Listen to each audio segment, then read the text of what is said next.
I sort of wait until the dog is compliant with commands and understands the word no.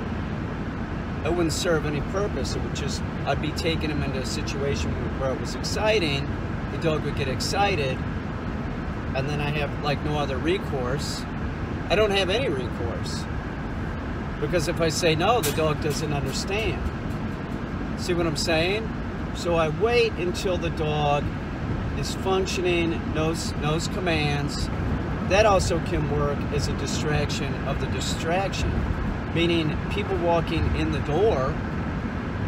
Do you understand? People are walking in the door and I'm having him do a retrieve. He's excited about doing the retrieve, so the person becomes secondary. I hope that makes sense. Yet you have to do this, especially with these like sort of like overly friendly types, you know. That's him. That's him, Mr. Friendly back there.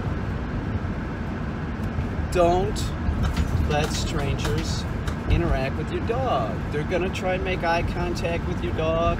They're gonna try all this shit. Just get it right in your head that it's not helpful to your dog, that they're distracting the dog.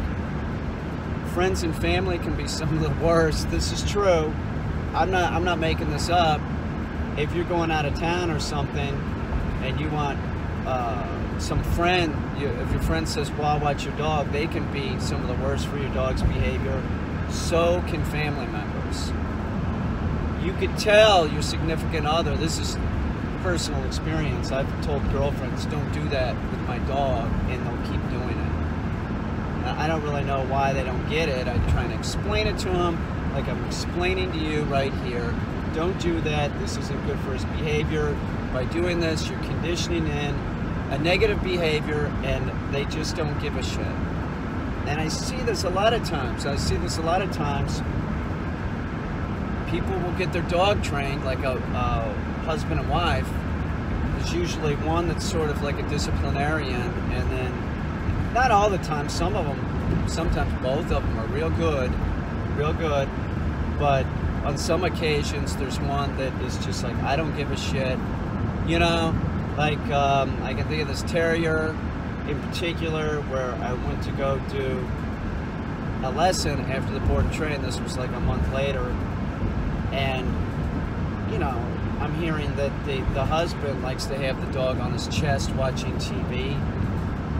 A lot of problems with that. You have the dog, it's dominating you. It's in a dominant position is what it is. Then I'm hearing other, you know, food's dropped on the floor. I said, are you giving people food to the dog? No, we're not giving people food. Well, why is your dog responding like this to people food? Does it ever get people food? Well, you know, if we drop a potato chip on the ground, he can eat that. That's fucking people food. I don't want to hear about this. You know, if you're not gonna, what? You think that your dog's a garbage can? Pick the goddamn food up if it falls on the ground. It's not an open invitation for your dog to just, you know, eat whatever falls on the ground. Do you understand? That'll turn your dog into a mess. That's just as bad as handing it to the dog. It's the truth. It's just as bad. Here we are. I'm with Bowser. We're outside Dandy Mart, and I'm going to work him again. This is later in the afternoon. I would just want to make sure that the dog can function around people, you know, other people, that he's not so distracted by thinking that people are going to come up and give him attention, unearned affection. You know, which is one of the worst things for dogs. It really is. Don't let strangers pet your dog. So, what I'm doing here is I'm just running him through a bunch of different drills. I work him for about 8 minutes. At the beginning right here, he's having a little bit of trouble with down. He thinks that I want him to do sit-ups. So I have to be real clear with him that we're not doing that right now. I said down. He wants to do the sit-up. You know, that's the problem. It's like the dog's like, they start thinking that, you know, they don't think, but they start responding like they know what you want them to do. And see right here, see how he keeps trying to get up? No. So I have to use enough pressure, meaning, and I use verbal pressure with this dog and a little finger wagging to tell the dog, you know, Bowser, you need, see, look at me. See, I'm being very clear this time. I'm like, stop doing this shit. They'll just keep doing it, you know. We need to nip all this stuff in the bud. I need him to pay attention. Not a problem. So we move into what we were doing before, which is the down position in front of the Dandy Mart here. And there's cars, there's people walking into the door. And that's what I was talking about on the way here. Is like, if the dog's working and it has human beings in its peripheral, it'll sort of just get accustomed to working and not be obsessed with the humans. You know, that he think, you know, the dog is looking for something from strangers. That's what they're doing.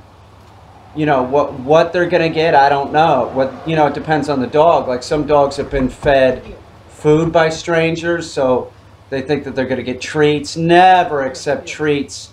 If anybody, you know, you're at a drive-through or anything and they want to give your dog a treat, do not ever do that. That is one of the absolute worst things, other than, that's unearned affection again, you know, in the form of food. And as you see, I don't train.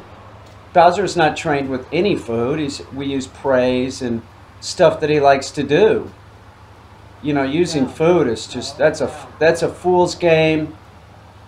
You know, if you're using a dog trainer that's using food, that's your mistake. You know, if you did a little research, you could have found somebody that doesn't. There's not a lot of us, but there are some of us that do not train with food. It's ridiculous. So right now I'm just circling Bowser, making sure that he knows it doesn't matter where I go, he needs to stay in the down position. It doesn't matter. That's why you circle the dog. Just get the dog used to you moving wherever. But by circling, you're in, you know, you're controlling the situation. I told him to go in the whoa position. He didn't, so I slid my foot underneath him to get him up in the whoa position to make sure he's compliant. Listen, this is a young dog. He's a little bit over 4 months old. Dog's doing fine. This is a very nice dog. He's doing great. You know, no dog's perfect. He's had, what, he's been with me for about 30 days or something. You know, you know, a little bit longer than 30 days. It's a 4-month-old dog. When a dog comes here that's real young like this, I don't even get much done the first 30 days. You know, that I'm doing stuff with the dog, of course, but it's not until the dog is about 4 months old until we really start making headway with the dog, because I can use pressure at this point. I can tell the dog no. My demeanor sort of changes with the dog when the dog screws up. But before that time, when they're real young, I just keep it all real, almost purely positive, you know. It's pretty much very positive. You know, I don't say no too much. I don't use any heavy pressure. I don't, you know, it's nothing like that. So he's doing great here. Look, if you can see his little gait, his little prancing gait, the little apricot boy. It's a very sort of gregarious, happy-go-lucky dog. I'm throwing him a retrieve. I make sure he sits before he goes and gets it. Notice that I'm doing this next to the wall. We're working on stuff, you know. It doesn't matter what we're doing. We're using consistency in the training, and we're building the dog up, you know, to where the dog can do more in more places. You know, getting the dog used to. This is socializing the dog again. You know, we're outside a convenience store. We're socializing the dog. It's exactly what it is. You don't socialize the dog by having kids and other people pet your dog and get it excited. It's about compliancy. Okay, see, he screwed up here, so I'm going to put him back in the whoa position. I'm going to make him go into whoa. It's no big deal. It's no big deal. No heavy correction or anything. Just get back, do what I said, Bows. You know, that's it. We're about halfway through this session. My pants are falling down, and we're gonna go on the other side, and we're gonna work Bowser over here, doing, I don't know what we're gonna do.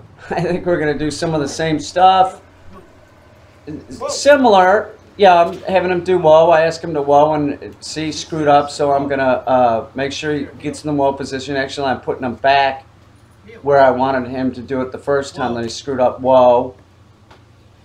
And he's just getting better every time I take him someplace. He's getting better at this. Every day he gets a little bit older, and that's something important that you got to know. That, like, you know, a week in a period of dog training is, you know, you can get a lot done. And a week when you're talking about a puppy, you know, the puppy can grow quite a bit. Its body grows. It can you know, hold it longer. You know, it's like the equivalent of, like, if you compare, like, sit.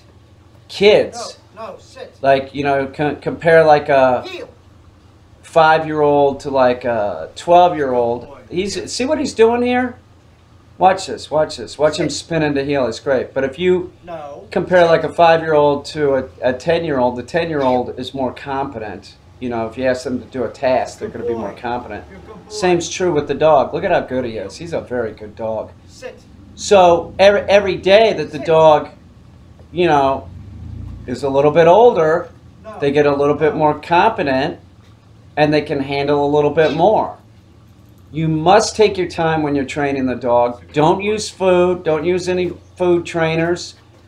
Don't do that. If you're going to look for a trainer, find somebody that does not use food. It's ridiculous. The dogs will work for anything. Good boy. You know, they love it. That's what they love. They don't, you know, they don't need food. It's tied into the dog's survival. It's counterproductive.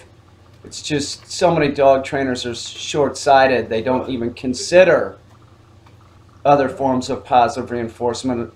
It's all just about food. And it's not good. We got 4 million dogs dying in this country. 4 million dogs dying because of lack of training, improper training, or no training at all. Improper training would be purely positive food training. It's ridiculous. See the dog's tail? He's great. He's a nice dog. He doesn't need any food. He's palling around with a human. It's good. Good heel. No, here. It's a good boy. Nice heel. Beautiful. Beautiful heel. Very good boy. Sit. Down. Sit. Heel. It's a good boy. Good boy, dude. Heel.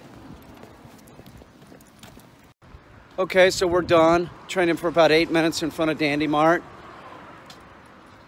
Did some things that we didn't do earlier. And was he perfect? No, I wasn't perfect. We still got 2 weeks left anyway. More than 2 weeks. So he's going to be fine.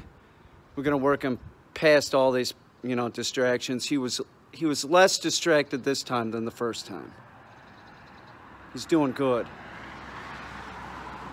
He is. He's a really nice dog. Seriously, I told the owner this, and I really mean it. It's a really, really nice dog. What more could you ask for? He's cute. He wants to please. Hey, get over here. Sit. Heel.